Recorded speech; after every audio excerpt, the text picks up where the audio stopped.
I will never forget the moment my own daughter looked me straight in the eye and said, "Father, I do not have a father." Those words hit me harder than any diagnosis I have ever delivered in an operating room. I was standing on the porch of the house I purchased for her, the one I spent $3,200,000 on, believing she was living the bright, secure life I had worked so hard to give her. Instead, when she finally opened the door, I found her down on her hands and knees, scrubbing the entryway floor like someone employed to clean the place. She was wearing a worn-out apron, her hair pulled back in a messy knot, and she stared at me with the blank politeness you offer a stranger asking for directions. If someone drives away in your car, you call law enforcement. If someone empties your bank account, you hire an attorney. But who do you call when a person manages to reach into your child's mind, erase you from her memory, and make her believe her entire life has been rewritten? This is the story of how a manipulator turned my brilliant daughter into a captive inside her own home. And if you believe you understand what psychological control looks like, I am afraid you are about to discover just how deep and twisted it can become. Anyone with a daughter, a sister, or someone they love needs to hear what unfolded after that moment. My name is Dr. Andrew Parker. 3 days ago, I flew back from Montreal, carrying the excitement of surprising my 26-year-old daughter, Emily. For the last 2 years, at least that is what I believed, we had spoken regularly. She had earned her graduate degree in psychology, built a career helping individuals recover from trauma, and lived in a beautiful home in the suburbs of Denver that I had bought for her when she finished her degree. But when I pressed the doorbell at 673 Willow Bend Drive, the young woman who answered that door was not the daughter I knew. "May I help you?" she asked me in a calm, distant tone, as though I was dropping off a delivery. "Emily, it is me. It is your father." She tilted her head slightly, studying my face, as if trying to match me with a photograph she had never seen. "Father? I do not have a father. You must be looking for someone else." Before I could form a single word, a man stepped into the hallway behind her. "Is there an issue here?" he asked. Emily turned to him and said, "This man claims he is my father." He offered me a sympathetic smile, the kind you give someone who has clearly lost touch with reality. "Emily's father abandoned her a long time ago," he said. "She has been very clear that she wants no contact with any relatives." I watched my intelligent, confident daughter nod, as if every word he spoke was the undeniable truth. It was in that moment, standing on the doorstep of the home, where she should have been safe, that I understood this situation was not a simple miscommunication. Something far more dangerous was happening. To make sense of what followed, I need to step back and explain the life I believe my daughter was living. Emily had always been independent. When her mother passed away at 16, the two of us became incredibly close. She completed college early and earned her master's degree in psychology by the age of 24. She could read people with uncanny precision, spot manipulation instantly, or so I thought. 2 years ago, when I accepted a medical leadership position in Montreal, she appeared to be thriving. She had just begun working at a counseling center in downtown Denver, supporting trauma survivors as they rebuilt their lives. The irony of that would not strike me until much later. "Dad, I want to stay in Colorado," she told me during one of our final dinners before I moved. "This is where I feel grounded. The work I am doing really matters." I respected her choice. More than that, I wanted to give her the strongest start possible, so I made the largest financial commitment of my life. On July 8, 2022, I authorized a wire transfer of $3,200,000 from my account at First National Bank to secure the property at 673 Willow Bend Drive. The paperwork was flawless. The neighborhood was secure, close to her clinic, and surrounded by the kind of community where she could truly plant roots. I also created the Parker Family Trust, funded with $2,100,000, designating Emily as the primary beneficiary. The trust was administered through First National Bank, structured to protect her future from anyone who might try to manipulate her finances. "Dad, this is too much," she told me when I handed her the keys. "It is not too much," I replied. "It is exactly the right amount. You deserve a foundation to build your life on." She cried with joy that day. We hugged in the driveway beneath the warm afternoon sun, and in that moment, I felt certain I had finally done something right as a single parent. For the first year, everything looked ideal. Our video calls were steady. She told me stories about her work and her new routines. She dated casually, but nothing seemed very serious. She sounded fulfilled. Then someone named Mark entered her life. The shift began slowly. Emily talked about him more and more, how considerate he was, how he helped her get organized, how he seemed to understand her on some deeper level. Classic introductory grooming behavior, though I did not recognize it back then. He works in real estate law, she told me during a call last autumn. He is helping me make sense of the paperwork you put together. That should have set off alarms. Emily had always been meticulous, detail-oriented. She never needed help deciphering documents, but I was working long hours in the cardiac unit, drowning in administrative demands, and I trusted her judgment. After Christmas, our calls started to slow down. When we did connect, I often heard Mark in the background, always courteous, always helpful, always somehow directing the rhythm of our conversation. Emily seems worn out, I mentioned to my colleague, Dr. Harris, during a short break between procedures. Kids get busy, he told me. I wish it had been that simple. Maybe she is simply settling into her adult life. That was what people kept telling me.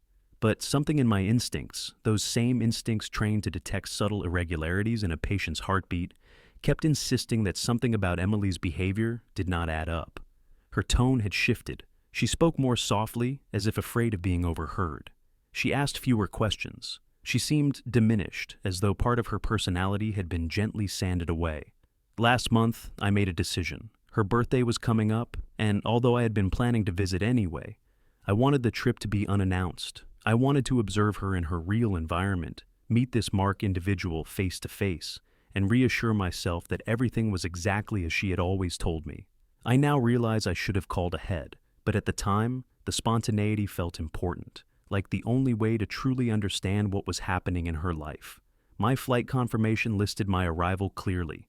Tuesday, 2:20 in the afternoon, Denver International Airport. I chose that time because Emily would likely have returned from her counseling center. I pictured her answering the door with that huge smile she had inherited from her mother, the kind that used to light up her entire face. Instead, I was greeted by a woman who looked like my daughter, but behaved like someone who had been coached to treat me as an intruder.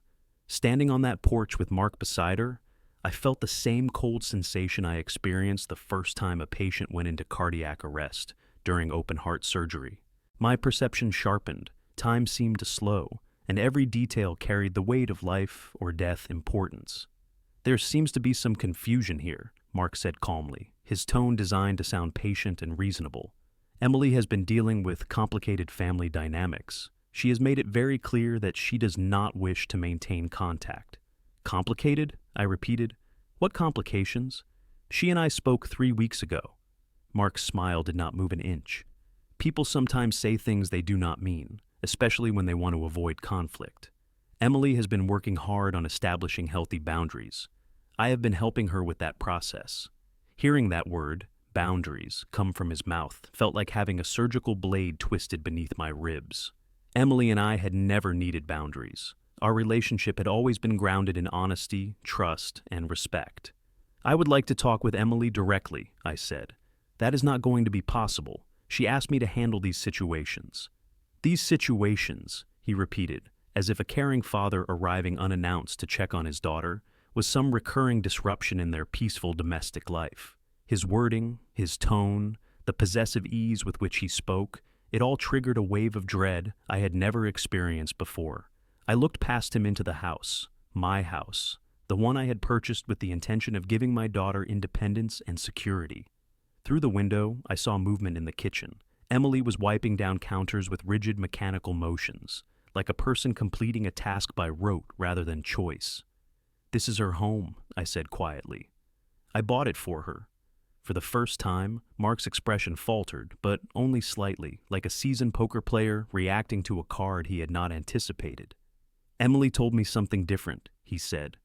I do not know who you are, I replied. Mark slipped his hand into the inner pocket of his jacket.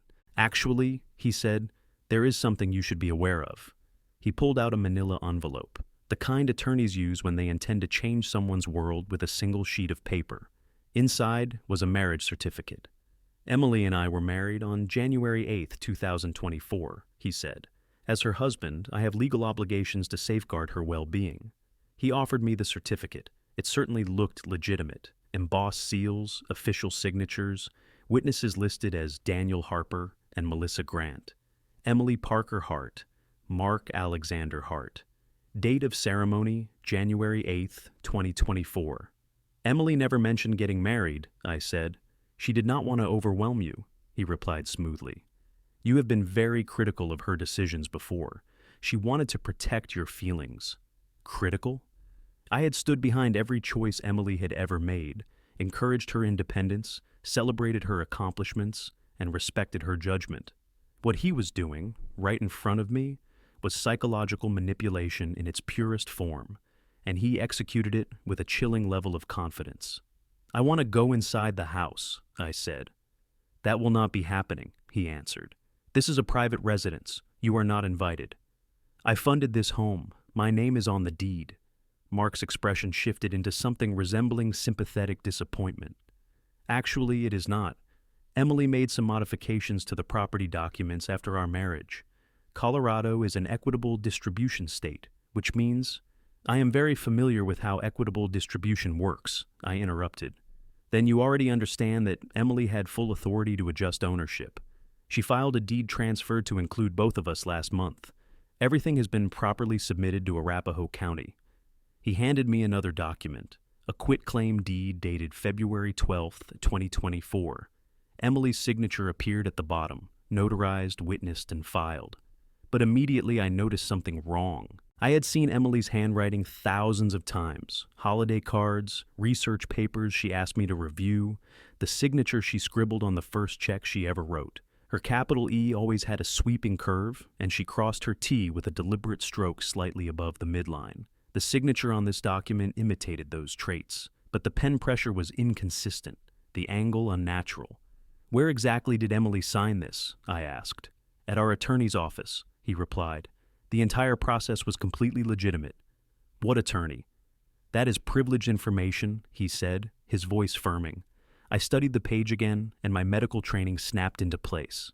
Just as you learn to detect subtle abnormalities in a lab result, you learn to detect when something is almost genuine, but not quite.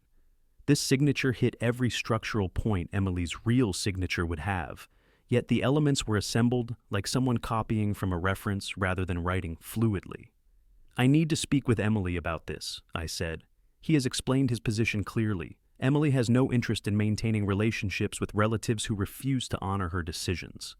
That was what Mark said to me, his tone flat and final, as though he were reciting a policy he had drafted himself.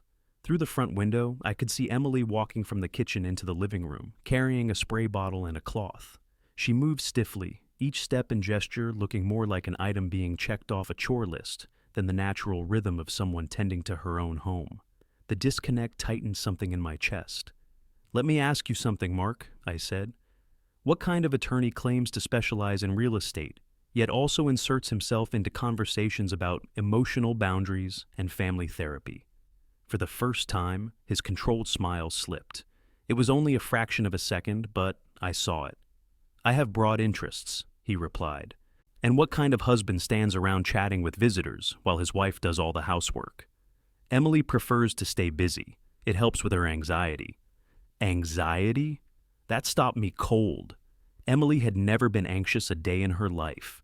She had been the one who steadied me after my wife passed away, who sat with me through nights when grief felt unbearable. She had always been my anchor, not the other way around. I need to see identification, I said, and I am going to verify that marriage certificate with the Arapahoe County Records Office. You are welcome to do that. Everything is legitimate. Good, I said, because if I discover you forged a single document, or if I find out you are manipulating my daughter in any way, I will dismantle your life piece by piece. He stepped closer, and the mask of friendliness he had worn so carefully vanished. Dr. Parker, he said coldly, I suggest you leave. Emily has moved forward with her life. She has no need for an aging father trying to control her decisions. I am not trying to control anything, I shot back. I am trying to understand why my daughter is behaving like she does not know me. People change, he said. Accept it. Behind him, Emily appeared in the window again. Our eyes met briefly, and in that single instant, I saw something that turned my blood to ice. It was not confusion. It was not embarrassment. It was fear. raw, suffocating fear. She looked away quickly, but the damage was done. I knew what I had seen. My daughter was not distancing herself. She was not setting boundaries. She was not moving forward. She was afraid for her life. And with that realization, the odd signature on the quitclaim deed snapped into context. It was not just inaccurate, it was a warning. I left immediately, got back into my rental car, and drove until I found a quiet coffee shop several miles away. I sat down, hands still trembling, and called the one person I knew who handled situations precisely like this. Her name was Victoria Lane, a family law specialist in Colorado, known among physicians for taking cases that crossed from emotional abuse into criminal manipulation. I had heard her speak at medical conferences about recognizing the signs of psychological captivity. "Dr. Parker, I saw your message," she said the moment she answered. "You said this was urgent. I think my daughter is being held against her will by a man who claims to be her husband." There was a brief pause, professional, measured. "What makes you believe that?" I told her everything: the suspicious marriage certificate, the handwriting inconsistencies, Mark's controlling behavior, Emily's robotic movements, the way she looked at me through that window. Victoria listened without interrupting, which told me she had heard stories like this more often than any decent society should allow. "Doctor, I need to ask you a few difficult questions," she said. "Did Emily ever show signs of wanting distance from you before this Mark appeared?" "Absolutely not. We were close. We spoke regularly." "Any financial issues, substance use, mental health concerns?" "None. She was building a strong career, financially secure, emotionally steady." "And when did you first notice the personality shift?" I replayed the last year in my mind. "Late October, maybe early November. She started choosing her words more carefully, almost like she was afraid someone might overhear." Victoria exhaled slowly. "Dr. Parker, I am going to tell you something that may be hard to accept. What you are describing matches a pattern I have dealt with before. Predatory manipulators often target strong, accomplished women because controlling them is the ultimate proof of power." "I do not understand," I said. "Think about it from a predator's perspective," she continued. "Overpowering someone who is already fragile does not demonstrate much. But taking someone like your daughter, educated, confident, financially stable, and isolating her from her support system, that is a conquest. That is the kind of victory these people crave." The cafe suddenly felt overheated and claustrophobic. "Are you telling me this was intentional?" I asked. "I am telling you I want you to meet me tomorrow morning. I am going to bring 3 case files with me. Emma Ward, 2019, Rachel Evans, 2021, Hannah Lee, 2023. What happened to them?" "They experienced the same pattern you are describing. Successful women, abrupt changes in behavior, sudden secrecy, surprise marriages, altered property records. Emma lost a $1.7 million inheritance. Rachel lost her startup. Hannah lost her home, her savings, her business, and she ended up hospitalized after suffering a complete psychological collapse." My hands shook so hard I had to steady my coffee cup with both palms. "What happened to the men who did this to them?" I asked quietly. "That is the problem," Victoria said. "All 3 cases involved the same man." Her words hit me like an electrical shock. "The same? You mean Mark?" "Mark Alexander Hart," she said. "Real estate attorney, licensed in Colorado since 2018. Works extensively in estate planning and elder law, which gives him access to people with assets and weakened support systems. He is extremely skilled at what he does, and everything he does stays just inside the boundaries of legality until he is ready to strike." "Then why," I whispered, "is he not in prison?" "Because his victims defend him," Victoria said. "By the time anyone realizes what is happening, he has reshaped their minds so completely that they view us, not him, as the danger." In the 2019 case, Emma Ward testified in open court against her own parents. In 2021, Rachel Evans moved out of state with him and cut every tie she had. And Hannah Lee, her voice dropped. Hannah attempted to end her life rather than face losing him. My stomach turned. "Where is he now?" "According to the last intel we had, he was between victims. We were waiting for him to resurface with a new target." Her tone sharpened. "Dr. Parker, when did Emily first meet this man?" "She mentioned him for the first time about 8 months ago." 8 months, she repeated. "That matches his pattern exactly." 6 months to establish psychological control, 2 months to transfer assets, then he vanishes. Your unexpected appearance at the house might have sped up his timetable.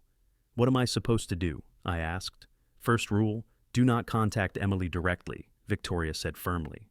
If he suspects we are onto him, he may relocate her. Individuals like him often have detailed exit plans. They take their victims to places families cannot trace.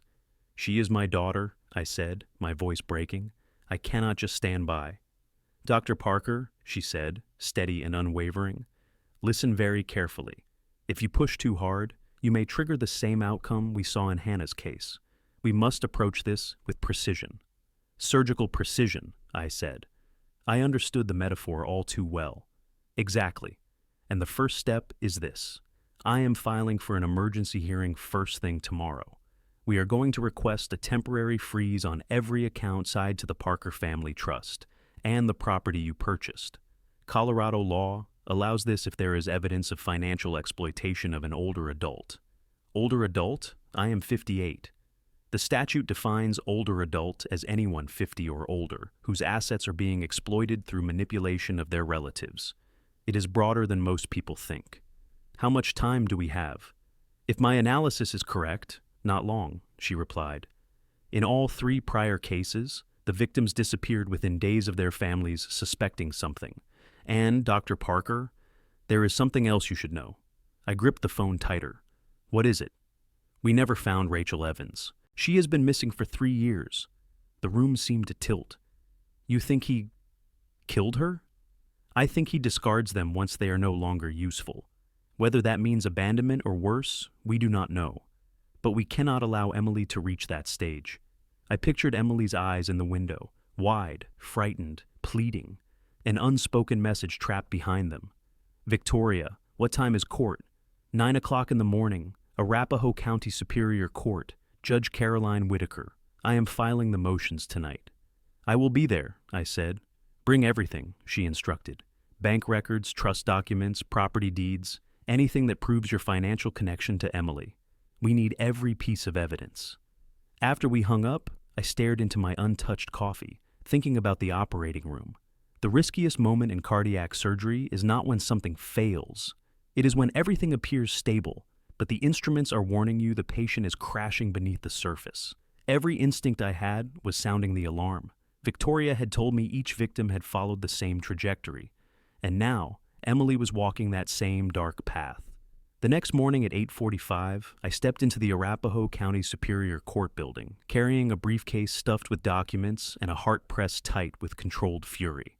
Victoria met me at the security checkpoint, looking like someone who had spent the entire night converting my daughter's nightmare into a legal strategy.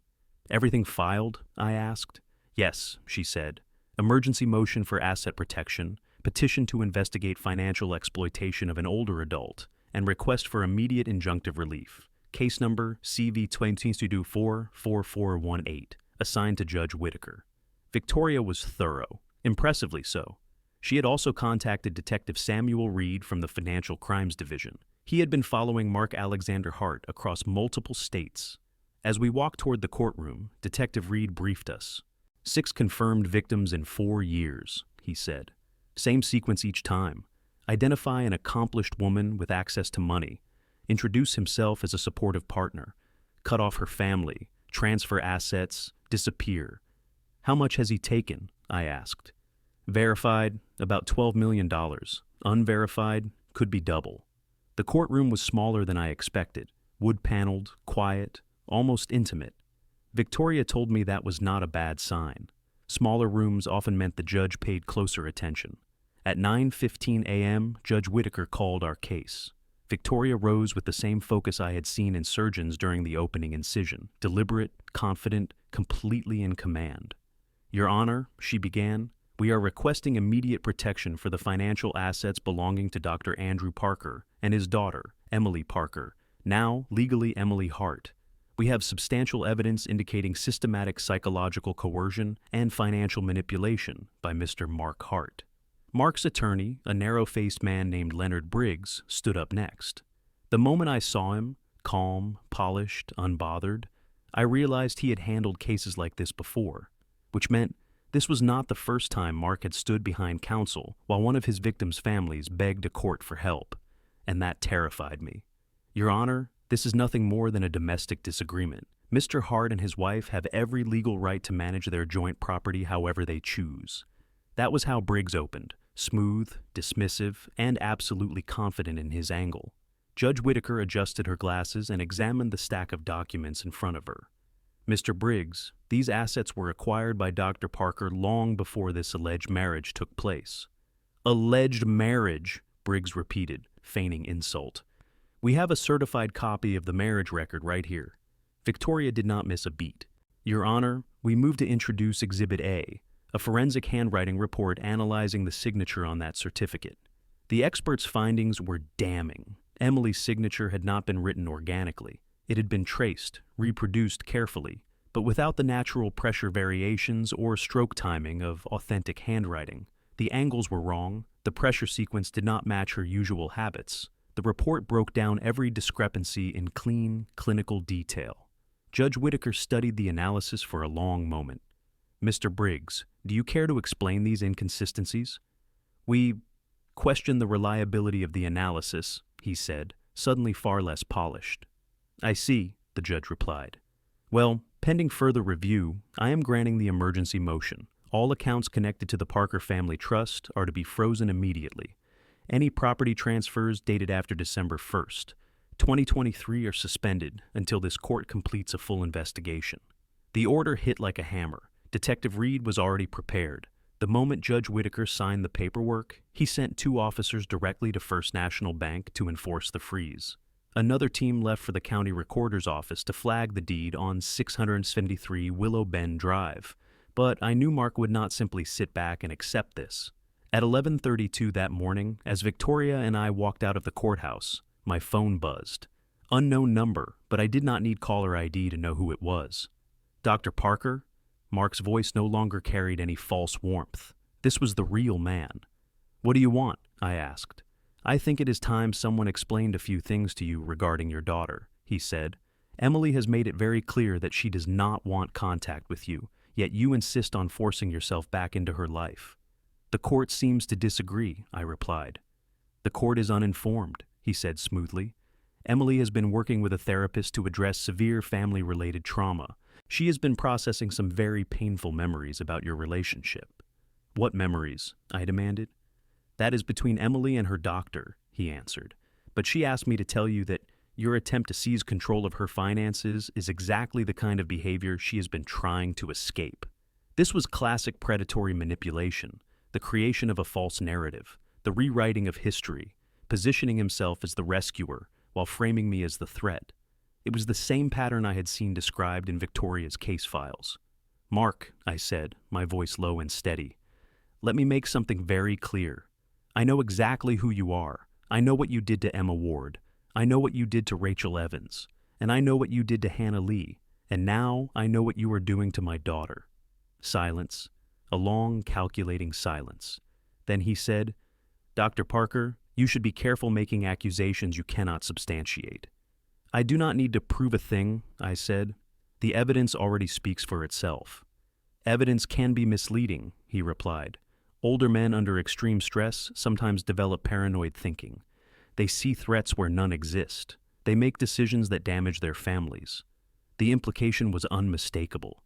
He was building a narrative where I was the unstable one, where my sanity was the problem, where Emily needed protection from me. Here is what is going to happen, I said. You will stop manipulating my daughter. You will return control of her assets, and you will remove yourself from her life. He laughed, cold, amused, unrestrained. Or what? He asked. You will file another motion? Call the police?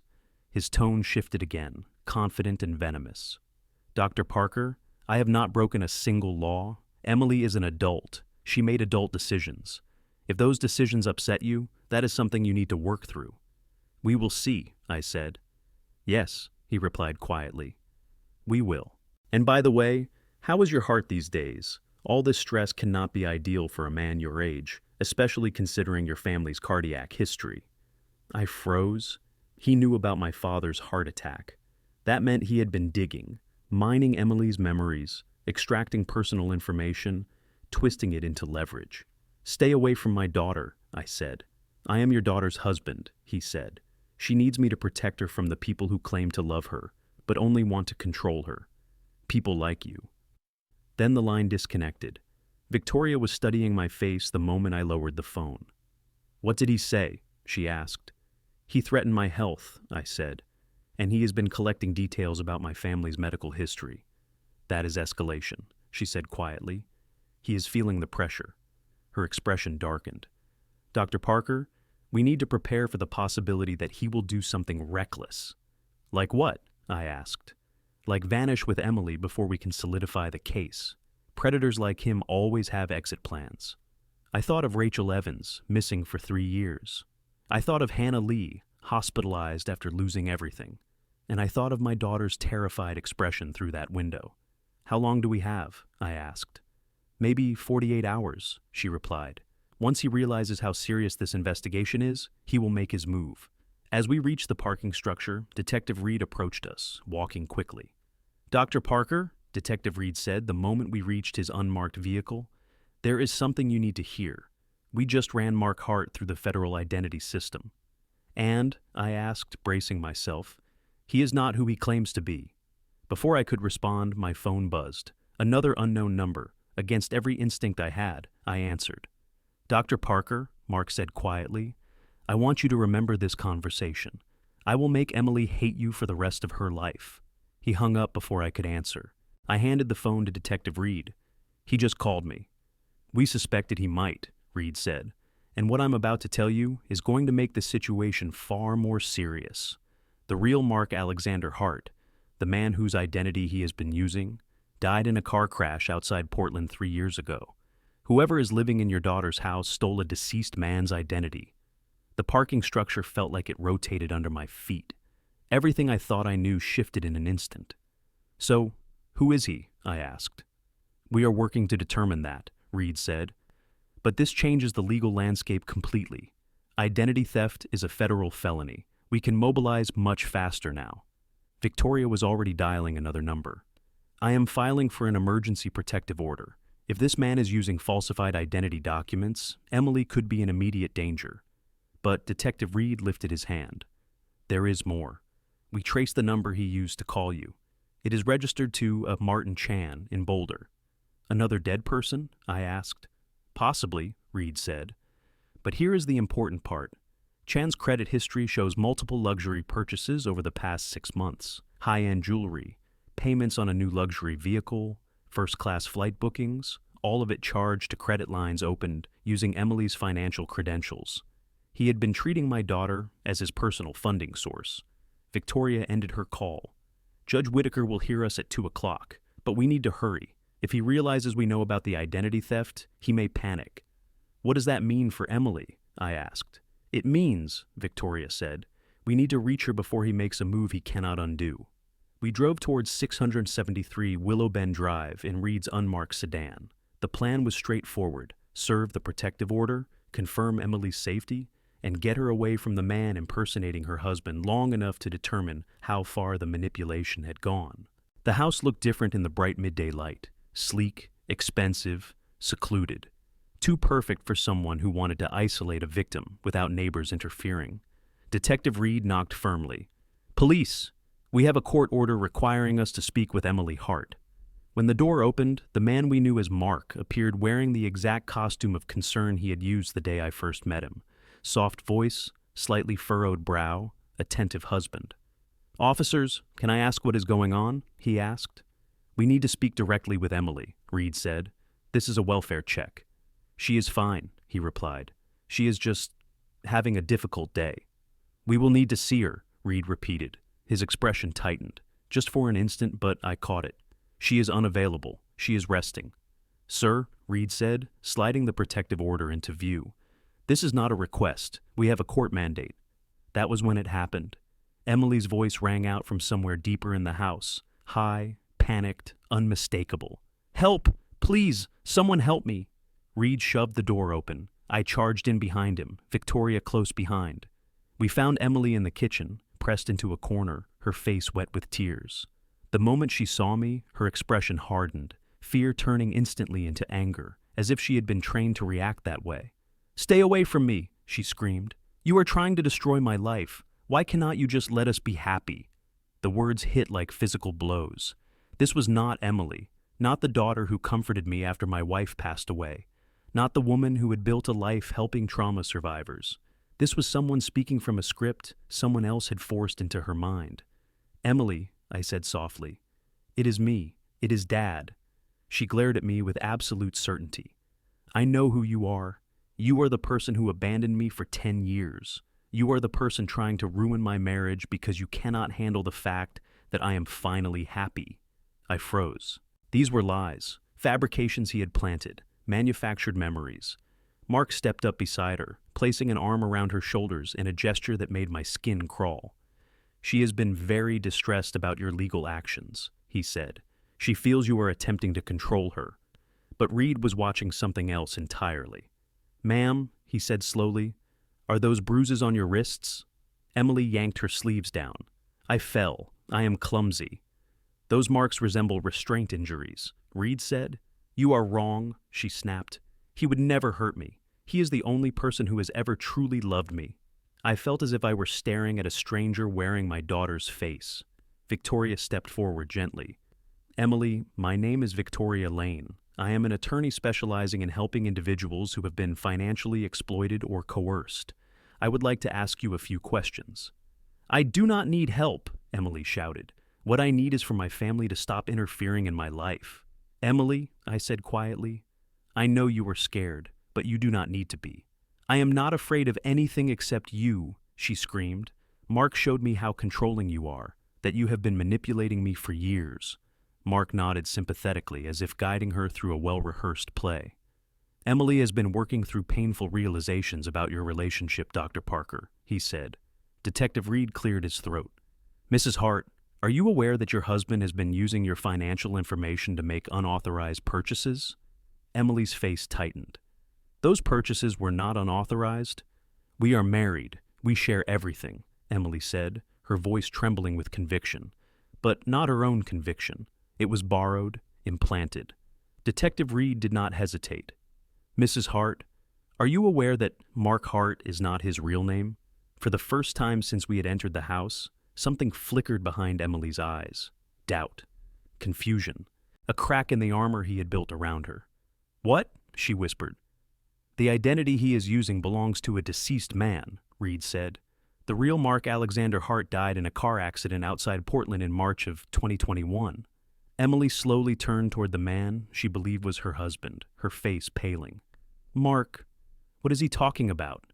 He stepped forward with perfectly rehearsed urgency. "Sweetheart, they are lying. This is exactly what I warned you about. They will say anything to separate us."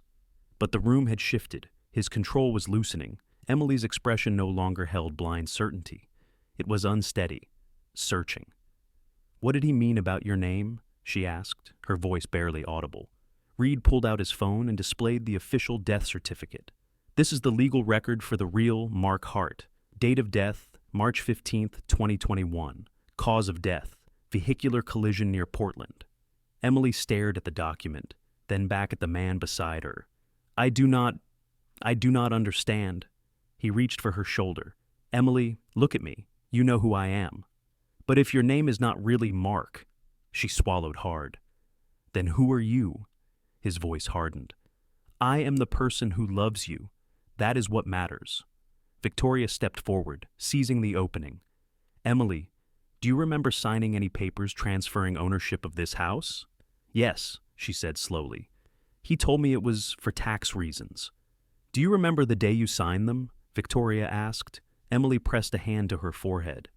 "It was at some attorney's office, but I felt strange that day, groggy, like I was coming down with something. Everything about it feels blurry."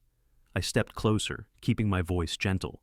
"Emily, do you recall our last phone call? You asked me about chest pains."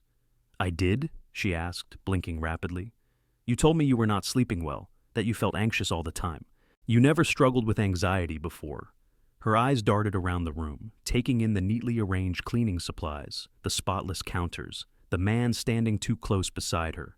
I do feel anxious," she whispered, All the time, and I cannot remember things clearly anymore."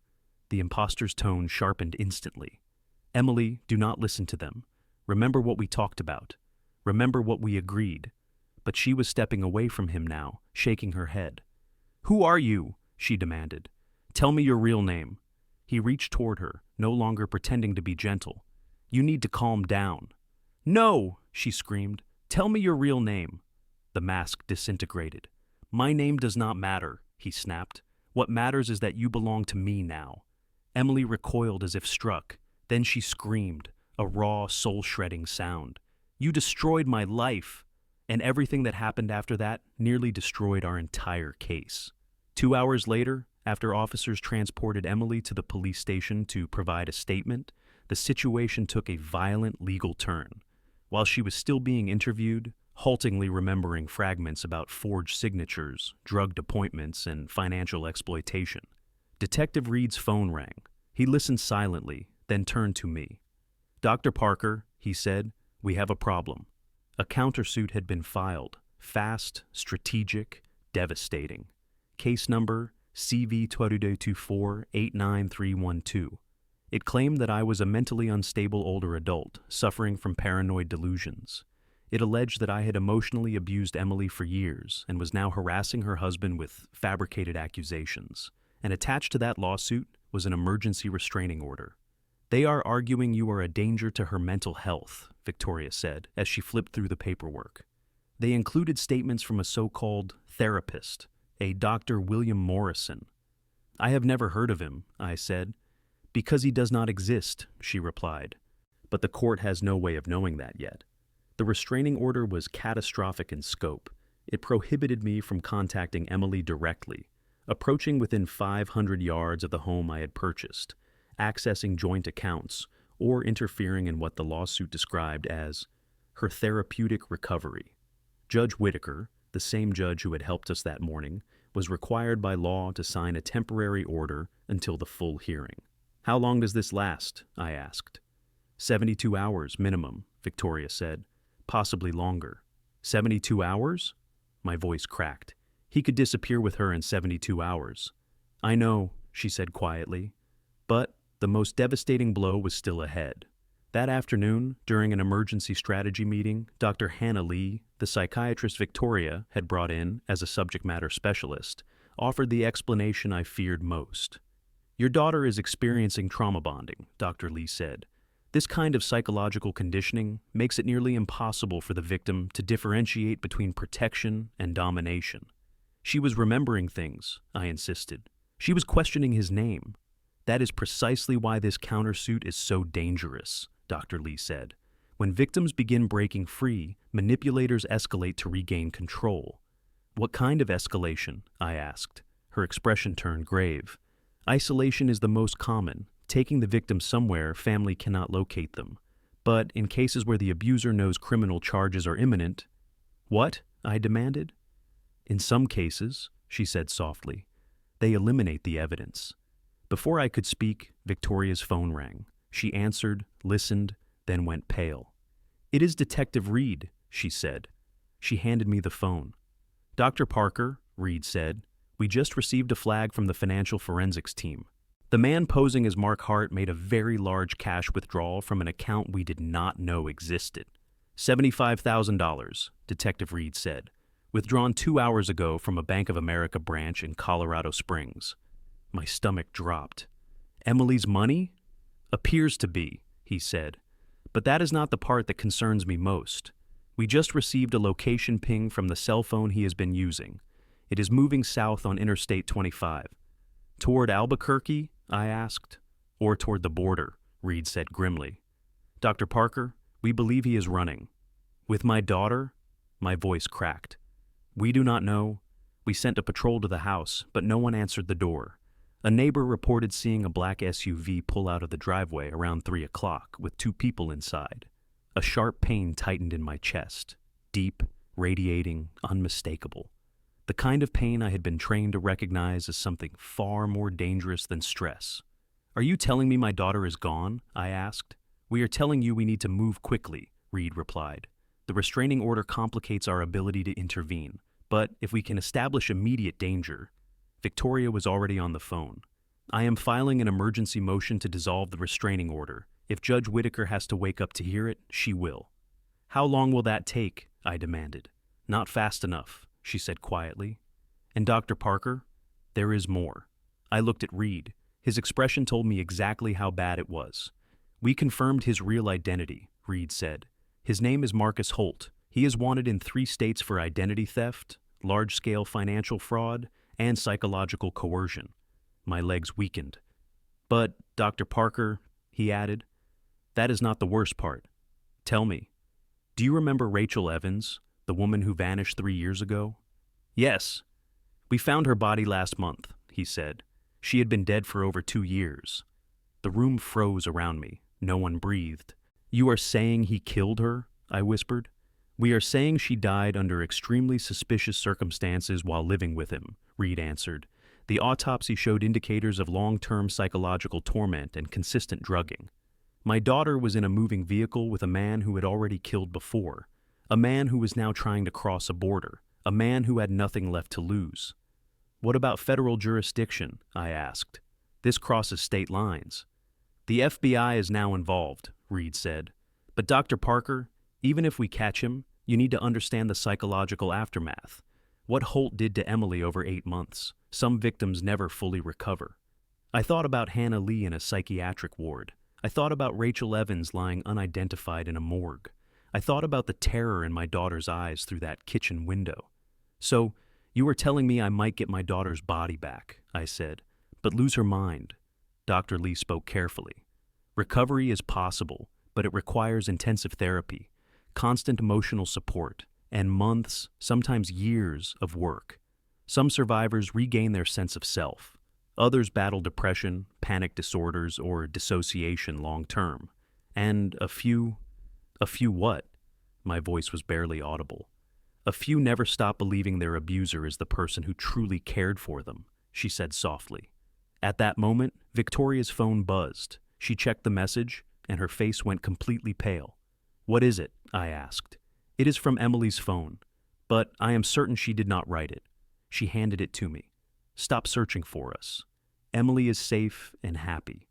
We are starting over somewhere new. If you follow us, she will suffer consequences. The words were not a warning. They were a confession, a declaration of ownership. No real husband writes threats like this, Victoria said. Reed rose from his chair. We are issuing a statewide alert. It is the closest thing we have to an Amber Alert for adults. Every law enforcement agency between here and the New Mexico border will be watching for that SUV. What can I do? I asked. Legally, Reed said, nothing. The restraining order remains active until Judge Whitaker overturns it. I looked around the room. Victoria, Reed, Dr. Lee. All of them dedicated, capable, and bound by rules written for a world that did not include men like Marcus Holt. The system was methodical, careful, procedural. Holt was none of those things. He was ruthless, mobile, unrestrained, and crossing into territory where American jurisdiction grew thin and unreliable. If I obeyed the law, my daughter would vanish forever. If I broke the law, I might save her life, but destroy any chance of using the legal system to put Holt away. Victoria must have seen something shift in my expression. Dr. Parker, she asked, her voice low, what are you thinking? I took a breath that trembled in my chest. I am thinking that when a heart stops beating, I said, sometimes the only way to save it is to break the ribs. My attorney had warned me earlier that I could lose everything, my license, my freedom, maybe even my daughter. And yet every instinct I had honed over 30 years in cardiac surgery told me the same thing. If I waited, Emily would be gone. That night, while law enforcement navigated procedure and paperwork, I made the decision that would either save my daughter or destroy both of us. Dr. Lee had unintentionally given me the key during her explanation of trauma bonding. The way to break it, she told me, is to force cognitive dissonance. The victim must experience irrefutable evidence that contradicts the abuser's narrative, something undeniable, something they cannot explain away. Victoria could not legally participate in what I was planning, but she could give me information. During a late-night meeting in her office, she slid a folder across the table. The FBI traced the financial accounts associated with Marcus Holt, she said. There is something in here you will want to see. He has done this before, almost identically, Victoria said, as she slid a folder across her desk. He always targets women with inherited wealth or access to family resources. He always operates under stolen identities. And he always has an exit plan involving countries with unreliable extradition agreements. My mouth went dry. How does he choose his victims? He monitors obituary listings for wealthy families, she explained. He reviews probate filings, real estate deeds, trust transfers, and then he builds elaborate personas designed to appeal to the psychology of the woman he is after. So, Emily wasn't random, I said quietly. Not even close, she replied. She was selected. For what? I asked. For her assets, approximately $3.2 million, plus anything he could siphon from the family trust. But there was another layer. Emily works with trauma survivors. To someone like Marcus, taking a woman who devotes her life to healing others and turning her into a victim herself, that is the ultimate display of power. A cold electric wave ran through me. Victoria handed me the folder. Everything we know about his behavioral patterns is in here. If you are going to step outside official channels, and I am not advising you to do so, you need to understand how he thinks. I opened the file. The pattern was horrifyingly systematic. Marcus Holt built psychological profiles the way surgeons build operative maps, precise, meticulous, mapped to vulnerabilities. He listed fears. He listed emotional triggers. He predicted which family members would resist him first. He recorded every interaction. There is something else you need to know, Victoria said. He records everything, conversations, breakdowns, resistance, compliance, every moment. The FBI found terabytes of files at his previous residences, she added. Audio, video, journals. Why record it? I asked. For ego, she said. And insurance. If a victim ever tries to expose him, he uses those recordings to prove they were unstable, irrational, emotionally compromised. I swallowed hard. So, he probably has recordings of Emily. Almost certainly.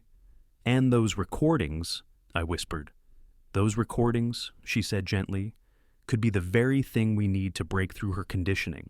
Victims often snap out of trauma bonding when they hear their abuser describing, in clinical terms, exactly how they manipulated them. At midnight, my phone rang.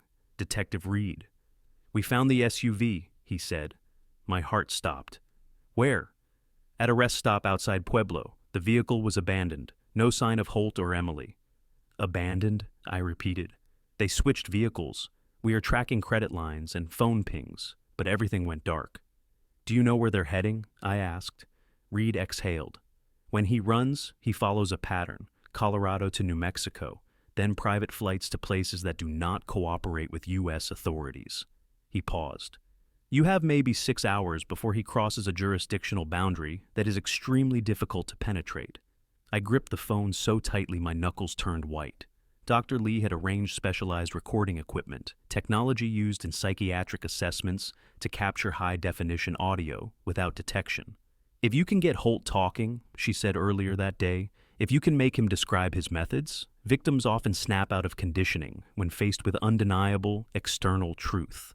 How would I get him to talk? I had asked. Predators like him love explaining their strategies, she said. It is a psychological weakness. The moment they feel intellectually superior, they cannot resist bragging. Victoria added another detail. The families of Emma Ward, Rachel Evans, and Hannah Lee all reported the same thing. Right before he disappeared with their daughters, he called them. He walked them through how he manipulated their loved ones. It was his way of gloating. So he might call me, I said. He might, she replied. And if he does, you must be ready. The recording device looked like a normal cell phone, small, lightweight, with a hidden transmission module that saved audio to a secure federal server. If he called, everything he said could become the weapon we needed to free Emily's mind. But I needed more than evidence. I needed leverage. Around 2 in the morning, I made the decision that shattered every legal boundary in place. Restraining order or not, I drove to 673 Willow Bend Drive. I knew I was violating the law. I knew I could be arrested. I knew this could destroy my medical career.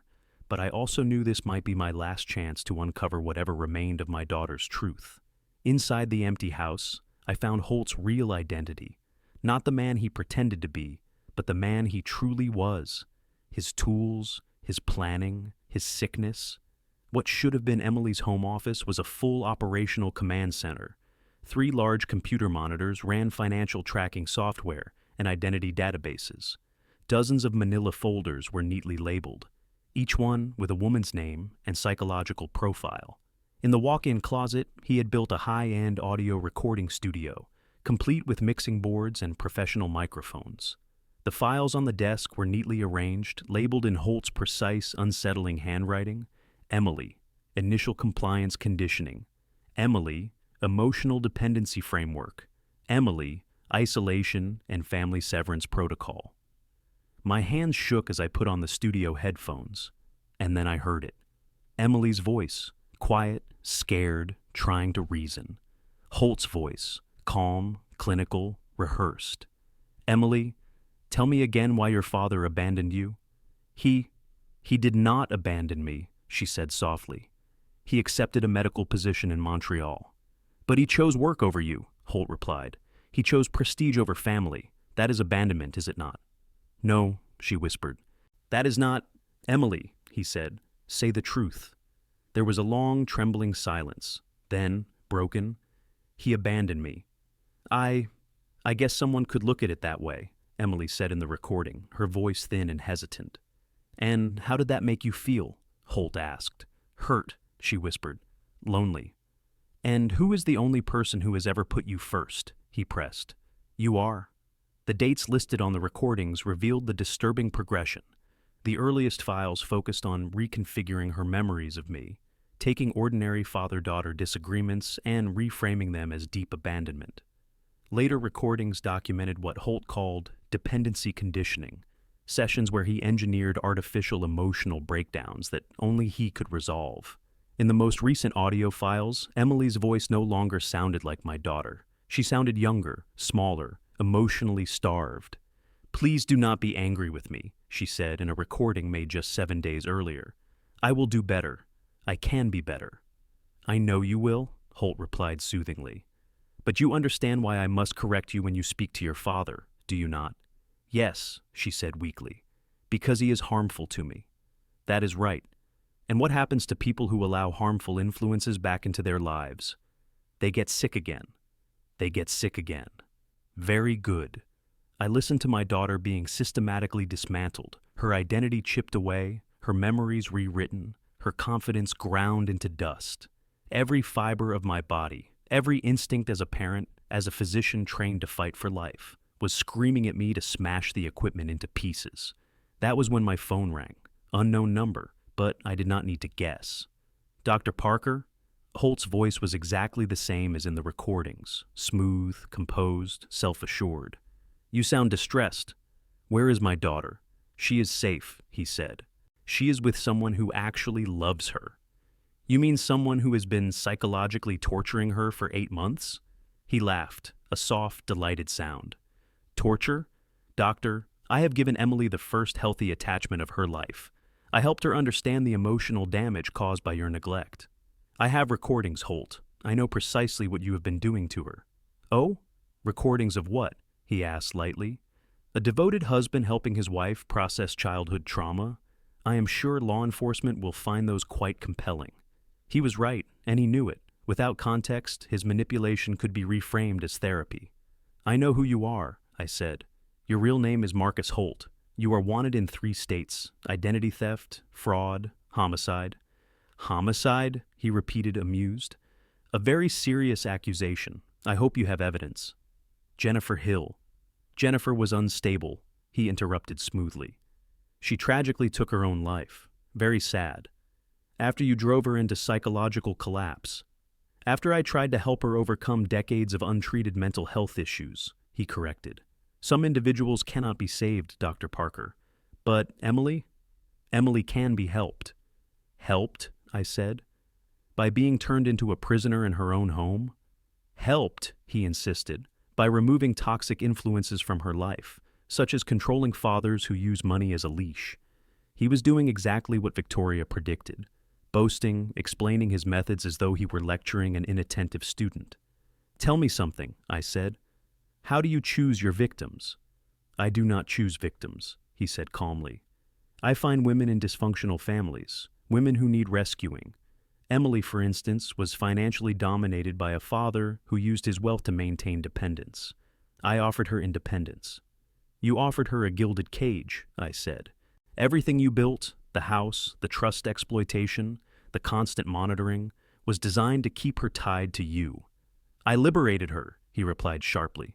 For the first time in her life, she experienced unconditional love. The recording device was capturing every word, his entire pathology laid bare. "And the $75,000 you withdrew?" I asked. "A joint marital resource," he replied without hesitation. "Emily wanted to begin somewhere new, away from the toxic environment that harmed her for so long." "Where are you taking her?" I demanded. "To a place where she can heal, somewhere restraining orders and abusive parents cannot interrupt her recovery." "You are making a mistake, Holt. The FBI knows who you are. They know about the other women. They will not let you vanish again."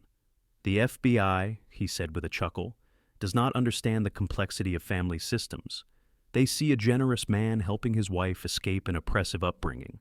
By the time they untangle the legal knots, Emily and I will be happily building our new life."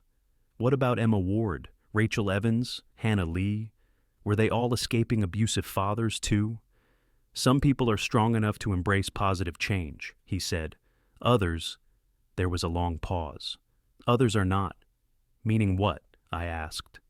"That Emily will simply last longer than they did." "Meaning," he said, "that Emily will finally be happy.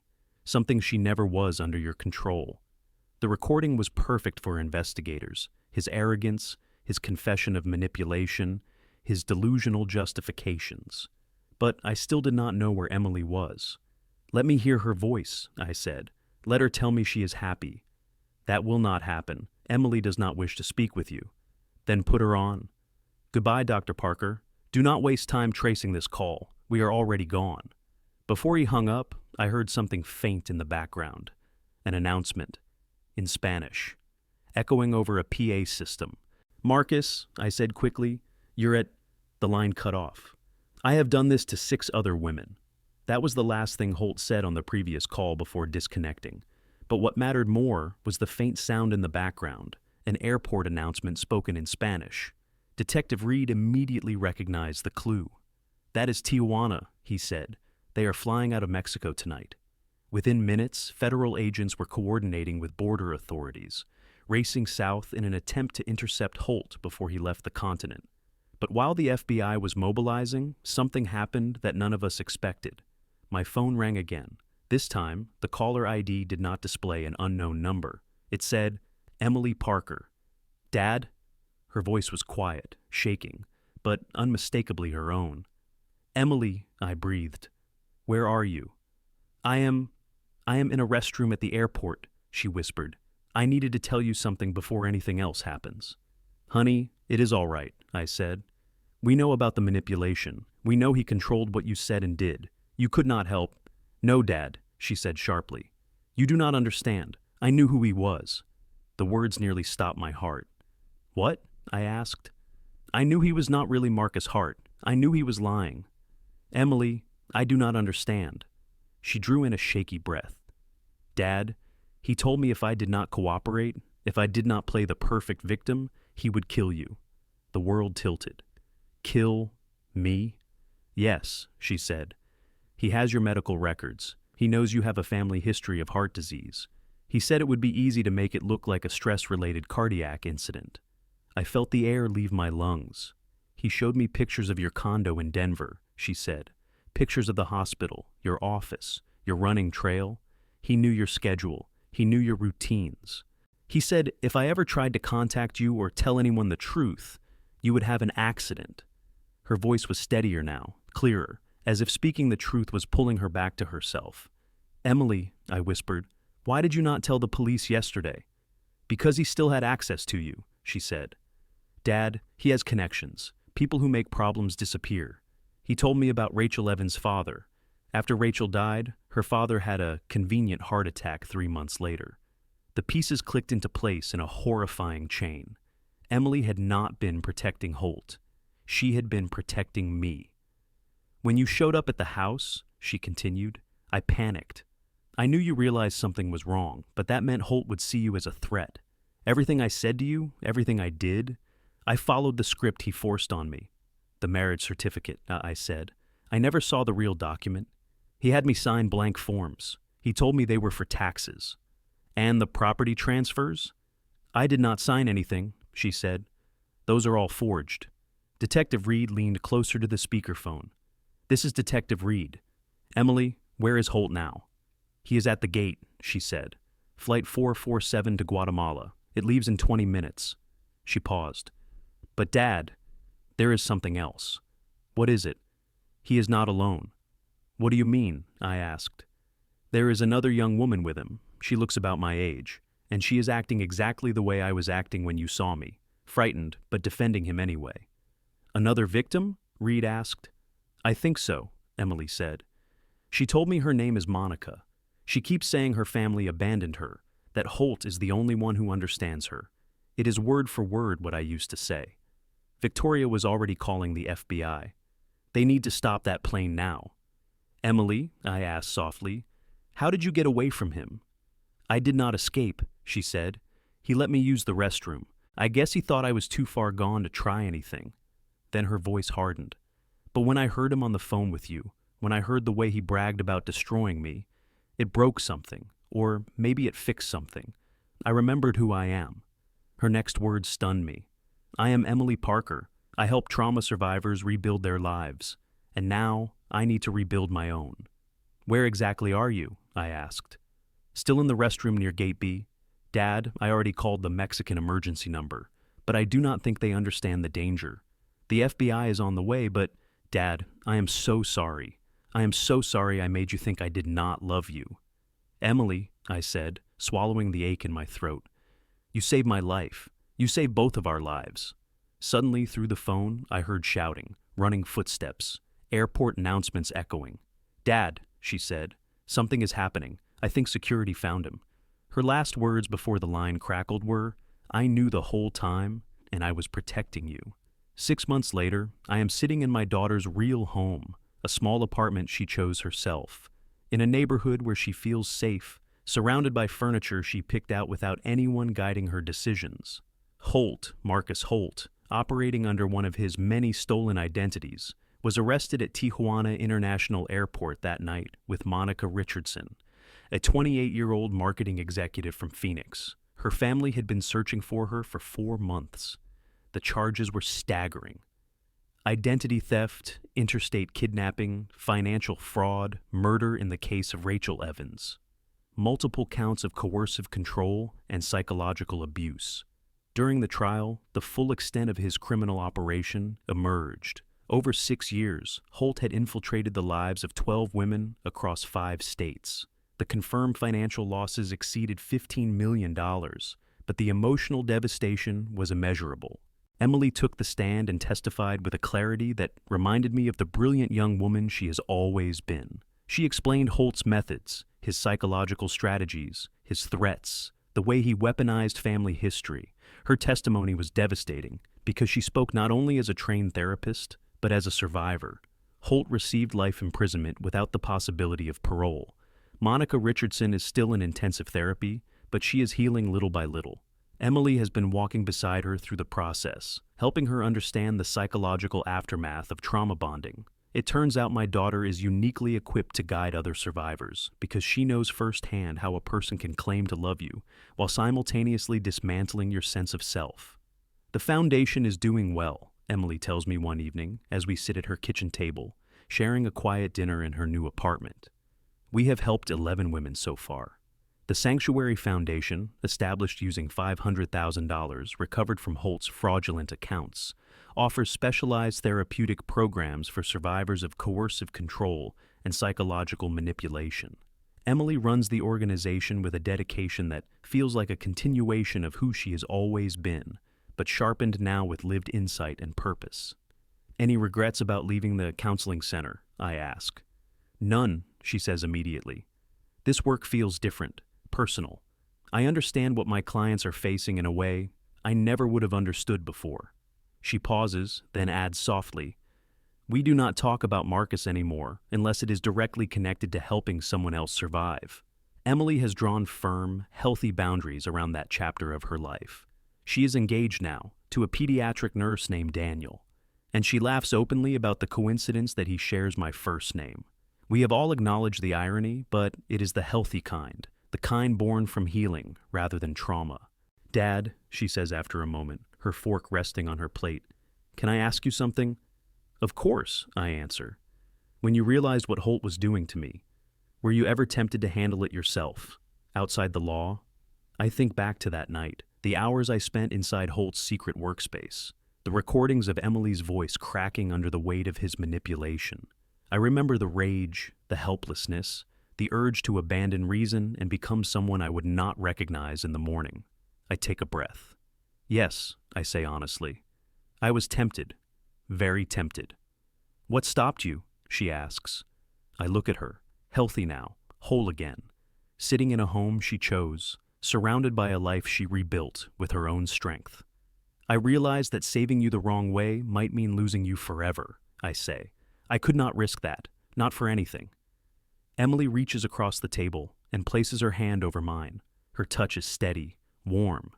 "Dad," she says, "do you know the difference between control and love?" "Tell me," I whisper.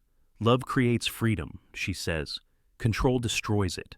And you taught me that difference." For a long moment, neither of us speaks.